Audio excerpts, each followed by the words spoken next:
Hi everyone, welcome to Behind the Numbers. I'm Dave Bookbinder, Senior Director at CFGI, and this is the program where we dig deeper to understand what matters most in business. I don't have to tell you that the pandemic has been devastating for business. For a lot of them, it's been the death knell. But my guest today has hopefully some good news to talk about some relief that's available for business. And I'm pleased to welcome my friend Andrew Finkle, who's a partner at Marcum LLP. Andrew, welcome to Behind the Numbers. Thank you, Dave. It's good to be here. Pleasure to have you. Why don't you tell the audience a little bit about who you are, and then we'll jump in.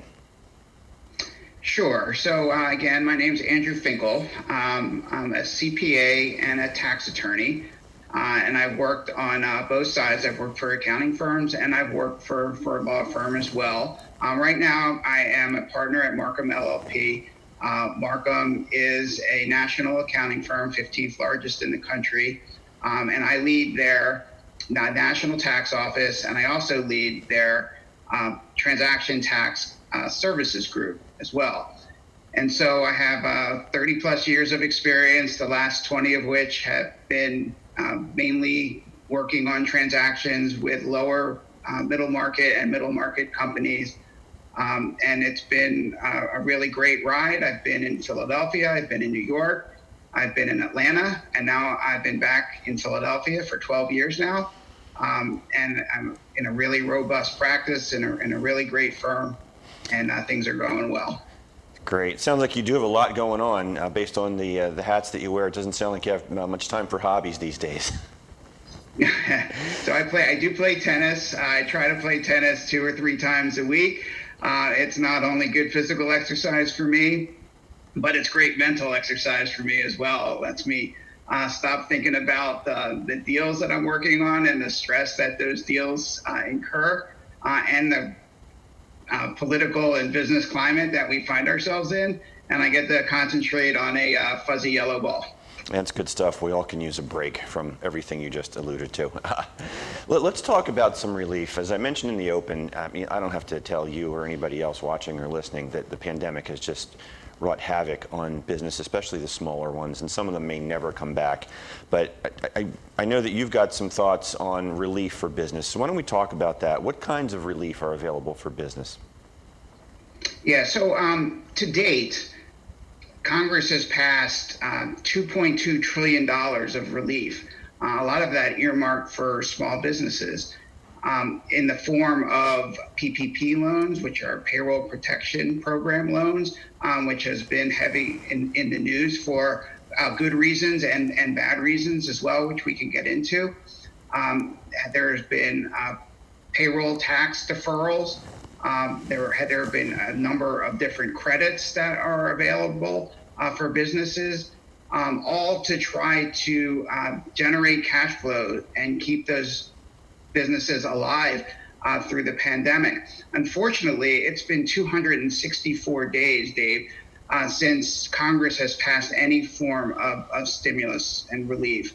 And what's going to happen at the end of this week is the stimulus is going to run out, especially with respect to unemployment benefits, federal supplemental unemployment benefits that are currently $600 a month. That runs out at the end of this week.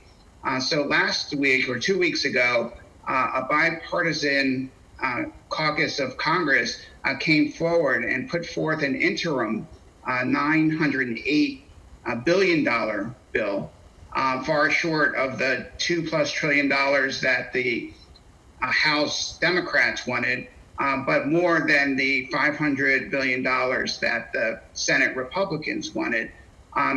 And it's really, a lot of that is earmarked to small businesses in the form of additional PPP loans.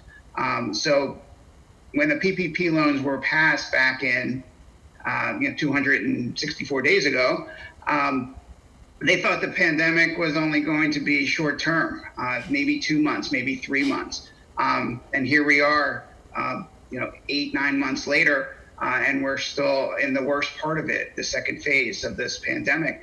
And so businesses, especially restaurants and hospitality industry, lodging, they've really been hurt by this to the point where, a lot of them are unsure whether they're going to come back. or close their doors forever. So they need relief. They need it now. They actually needed it yesterday. Right. But here we are. Congress is going back and forth.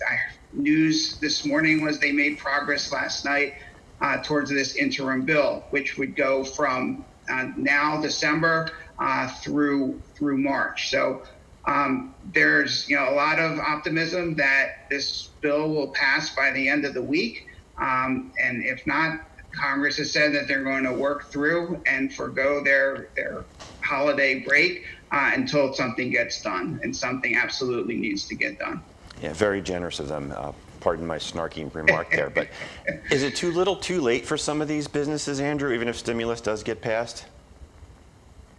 So it's been really interesting to see how businesses have reacted to this. Some businesses really, went down to a skeleton crew, cut costs, tried to maximize the revenues that they could get, really redesign their businesses and their business models. Some of them, I was on actually a networking event last night with a bank, and we had a virtual whiskey tasting. And this particular distillery down in Texas reformed themselves into a hand sanitizer company. So businesses are doing what they can with the resources that they have to try to drive revenue in their main business, or they're looking outside the box to try to find something else to do. Unfortunately, there are some businesses, particularly in the hospitality industry, restaurants, travel, lodging, that might not ever recover from this. Hopefully, these companies are still in business. They can take advantage of this new round of PPP loan when it's passed.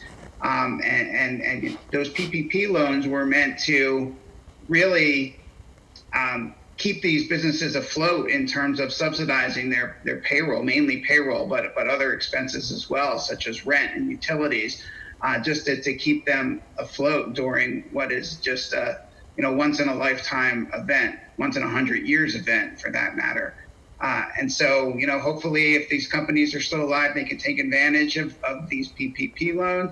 Obviously, they've shown a need to have these loans to keep themselves in business, and they can get by this period until the vaccine, really takes shape, and we can get some herd immunity, and we can get back to whatever the new normal looks like. Yeah, Andrew, for folks who want to learn more about you or work with you, get in contact with you, what's the best way for them to reach out? The best way, two ways. You could go to my firm's website, MarcumLLP.com, and do a search for me. Or you could hit me up on LinkedIn. I always like to meet new people. As I said, I have a lot of degrees, and I have a lot of experience, but what I cherish most are relationships, and I love to help people. That's why I got into this business to begin with. So I would love to connect with folks like-minded as I am, that want to help people and have a specific need. I'm always there to help. Yep, and I can vouch for that. I happen to know this guy personally, and he walks the walk. Andrew, we only have about 3 minutes to go in this first segment, but I just wanted to ask you if you could to explain to the folks watching and listening, if they're a business owner, if they work in a business where they may be able to benefit from these PPP loans, what do they need to do? What do they need to know? How do they make it happen? What's the nuts and bolts takeaway here in 3 minutes? Yeah, so really, these loans are meant for businesses that absolutely need the funds to stay afloat. There was a lot of controversy when the first round of PPP loans came to be, and every business started to, apply for them. And a lot of times the businesses that didn't need the loans were the first to get them because they had huge relationships with their financial institutions.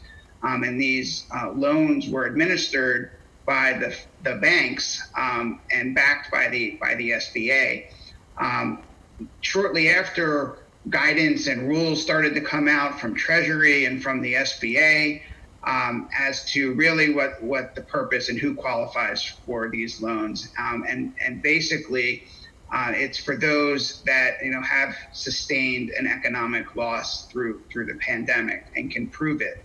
In fact, just a few weeks ago, the SBA came out with a questionnaire for those companies, all companies that receive more than $2 million of PPP loans, to substantiate that need. And it's quite frankly made a lot of companies nervous.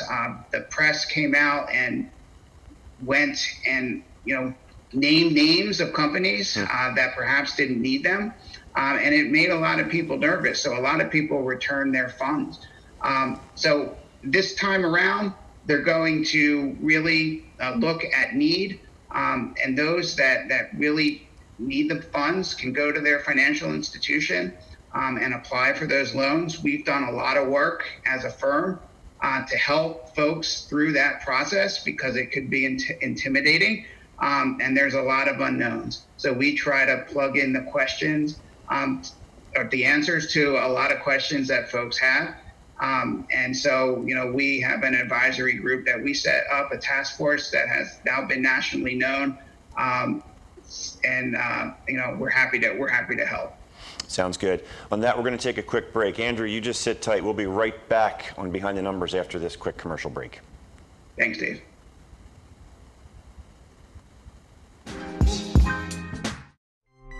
Hey everybody, my name is Ashley Owens. I am your personal networking concierge, and I host a show on RVN TV called Connect to Success, where I interview power networkers in the greater Philadelphia and South Jersey area. So join me every week, 12:30 on Thursdays during your lunch break, and now on Fridays at 9 and 9:30 p.m. We'll see you next week. This plus this equals this plus this and this. Don't drink and drive. What makes a temple owl? Meet Stella.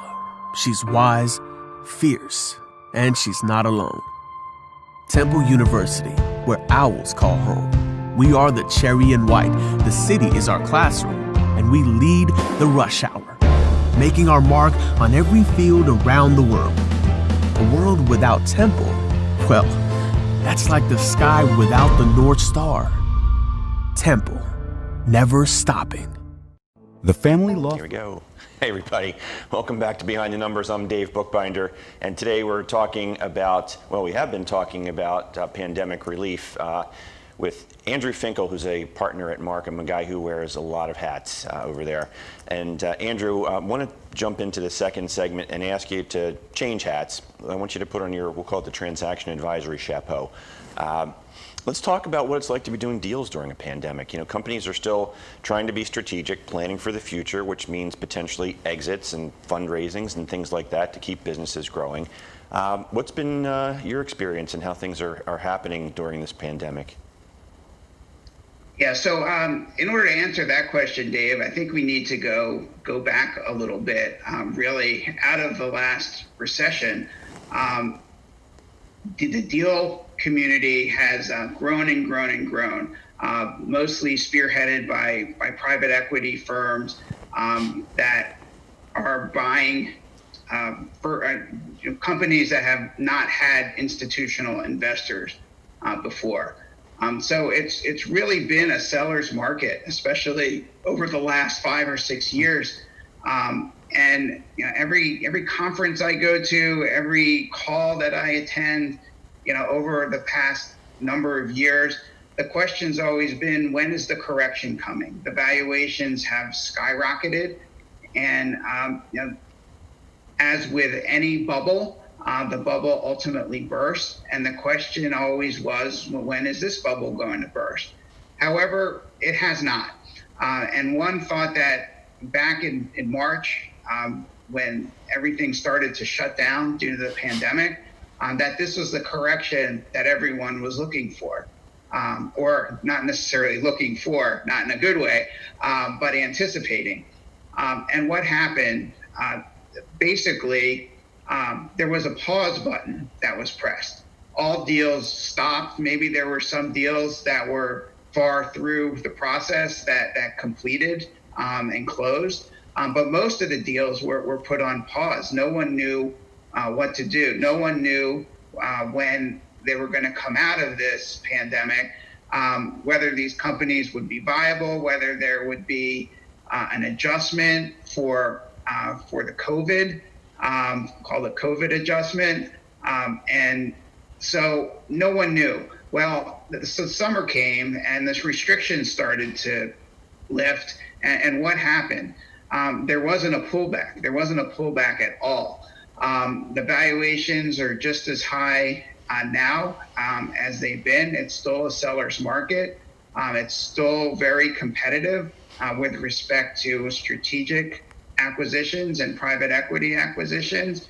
And furthermore, due to the change in the presidential administration and some of the tax proposals that the Biden campaign put out there, there are a lot of motivated sellers to get deals done by the end of the year.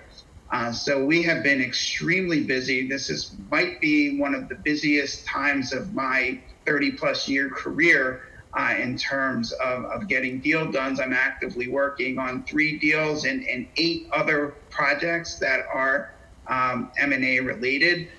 So what happened in the summer, there was no rewind button. Their pause button was just unpressed, and we were right back to where we were before the shutdown. So it's been really an interesting and dynamic time in the world of mergers and acquisitions. Yeah, and we're seeing the same thing in our practice as well with regard to volume and a lot of tax-related matters. But for individuals and business owners, do they need to be worried about this new administration and what that's going to mean from a tax perspective? So that really is going to depend on what happens in January with the Georgia Senate election. I think first off, President-elect Biden has put forth some pretty aggressive tax reform, raising the level of income taxes under a pre-Tax Cuts and Jobs Act, changing the capital gains rates to equal ordinary rates, which would be almost a 20% differential raise of those rates, and also to raise corporate income taxes from 21% to 28%. Those are pretty big numbers and would have a huge impact to anyone that's contemplating a transaction. However, as we enter 2021 and as we transition into a Biden administration, we're still in the middle of the second wave of this pandemic. So it is unlikely, although if I had a crystal ball and can look into the future, I'd probably be doing something else right now. But since I don't, I could only give an educated guess and say that at least for the first half of the year, there is unlikely to be any tax increases. In fact, the main goal of the administration should be to still give relief. Now that $908 billion package that I discussed in the prior segment, that package does not, interestingly, include individual stimulus, those checks that were issued over the spring to individuals.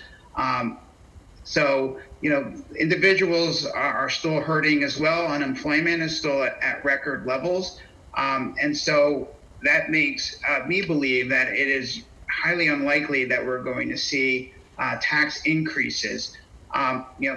You could always have tax increases later in the year, and typically tax increases are not made retroactive, although that's not always the case. But I would think under this business climate and health climate that we wouldn't see anything retroactive. So I think business owners can rest a little easy, at least if they can't get something done by the end of the year. I still think that they'll have time at least through the second quarter of 2021 to get a deal done. That's some good news. Thanks for that. Andrew, for folks who want to learn more about you or want to pick your brain in person, how can they reach out to you? Yeah, you could reach out to me by looking me up on my business website, MarcumLLP.com, or you could get me on LinkedIn as well. Just look and connect and introduce yourself, and I'm happy to connect and have a conversation with you. Great.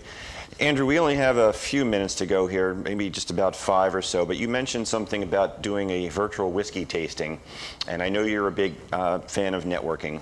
And networking in the pandemic has certainly presented a lot of challenges for folks. We've all been familiar with the term Zoom fatigue, and when you talk about whiskey tasting or the virtual happy hours, a lot of folks have said you're still drinking alone. Tell us about what it's like networking in a pandemic, and what advice would you have for folks who are trying to do something a little different to either build a community or just build the camaraderie among existing teams? You know, with challenging times comes opportunities, Dave. You know, people are looking to get together. They're looking to get out of isolation. And we're doing a lot of things that we wouldn't have dreamed of doing before the pandemic. You know, instead of going out to a happy hour to grab a bite to eat and a drink and just kind of pontificate and network, you know, we're doing this virtually on Zoom. I think people are looking for different things to do to get out of that Zoom fatigue. It is not the same as getting together, and I think it's really important that when we return to some sense of normalcy, I think people are going to just, you know, the restaurants are going to be more busy than they've ever been because people are just looking for an excuse to get out and network. But this is what we have. This is where we are, and you could either not do it, or you can take advantage of the opportunities, the fact that you don't have to travel, the fact that you can do it first thing in the morning or really late at night and not interrupt much of anything, is really an opportunity and a blessing. I've networked with folks that I haven't spoken with for some time just because of my busy schedule and the fact that, you know, maybe they're out in the middle of the state, that I just don't get out there that often. So, you know, I view it as an opportunity, and I hope others do too, for a chance to really reconnect with some folks that maybe you've lost touch with over the years. Yeah, that's a great perspective when you call it a blessing. And look, you hit it on the head. I think everybody's looking for some kind of connection. For the folks who are lucky enough to be able to work from home, a lot of us feel perhaps like we're no longer working from home, we're more like living at work. And I think we all just need to remember, I'll pontificate for just a second, that everybody's going through something as a result of this pandemic. There's a lot of mental duress that's going on. Maybe you're not able to see your relatives, maybe you've got kids out of state, what have you. There's a lot going on, so this connection that you refer to is absolutely critical. Dave, and people react differently to this. You know, some people are really hit harder than others, and you don't really know what's going inside someone's head. So, you know, if you haven't heard from someone that you used to be close with, I would say reach out. They're probably looking for some sort of connection. So I would say that this is a great opportunity, you know, to show that you know, you value them as a person and as a professional. Well said. And Andrew, on that note, we're going to be out of time, unfortunately, but I want to thank you for joining us on Behind the Numbers today. It was a great conversation. Well, this was great. I appreciate the opportunity to sit down with you, Dave. I always do. And this was great. Hopefully you'll have me back. It would be a pleasure. Yeah, absolutely. And for you watching and listening at home, please be sure to hit the subscribe button so that you are aware of all that we're up to. And I want to thank you all personally for watching and listening and supporting Behind the Numbers. I'm Dave Bookbinder, and we'll see you again next time. Take care, everybody.